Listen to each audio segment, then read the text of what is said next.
It's Wednesday in Trout, North Carolina, in higher ground, Melrose Mountain.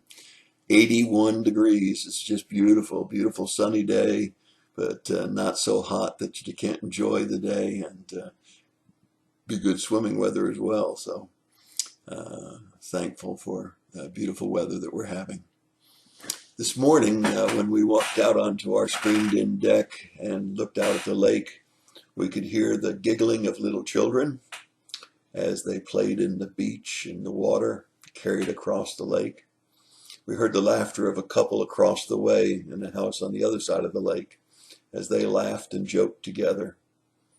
We watched our cat as she came out onto the deck and laid down on a little piece of indoor-outdoor carpet we have underneath our breakfast table out there on the deck, and rolled over on her back and put her paws up in the air and just kind of gave a little meow of joy. Joy is a wonderful thing, isn't it? It really is. I mean, we all like joy. And joy comes from within. It's not based totally upon our circumstances. And so when we look at the Gospel of John and we see that Jesus is speaking about joy, it's really fun to think about what's required for Christian joy. You see, we've got to look at context always when we look at a verse, but the focal verse is John 15:11. These things I have spoken to you, that my joy may be in you, and that your joy may be made full. Well, what's the context of that promise that Jesus spoke to them so that their joy might be full? Well, the first part of that is to have an abiding relationship with Jesus. Now, what does it mean to have an abiding relationship with Jesus? Well, it means there can't be any sin separating you from Jesus, because we know that sin separates us. So we know that it's important for us to be confessed up. We know that it's important for us to have acknowledged our sin to Him, asked His forgiveness, to know that we are His and He is ours, that we have eternal life through Him. That abiding relationship is necessary for the fullness of joy. But then he goes on and he says, I am the vine and you are the branches. And he said, of course, if you're not abiding in me, then you can do nothing. And so there certainly won't be any joy.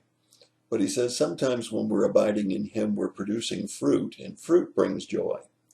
When we see somebody saved, or when we minister to somebody, we find a joy of that ministry and of that working for Him, serving for Him.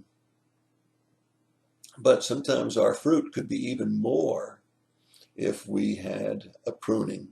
A number of years ago, Lois was involved in a Christian tennis league, ladies' Christian tennis league, and it got to be from 1 day a week to 2 days a week, then practice days, and before you knew it, almost every day of the week she was involved in tennis. And someplace along the line, God convicted her that tennis was taking too much of her time. Now, there's nothing wrong with exercise. We know that. We know we all need exercise. And there's nothing wrong with a Christian's tennis league either. But she recognized that she needed some pruning. She needed tennis to be less days a week. And so we find that the fullness of joy sometimes comes from some pruning.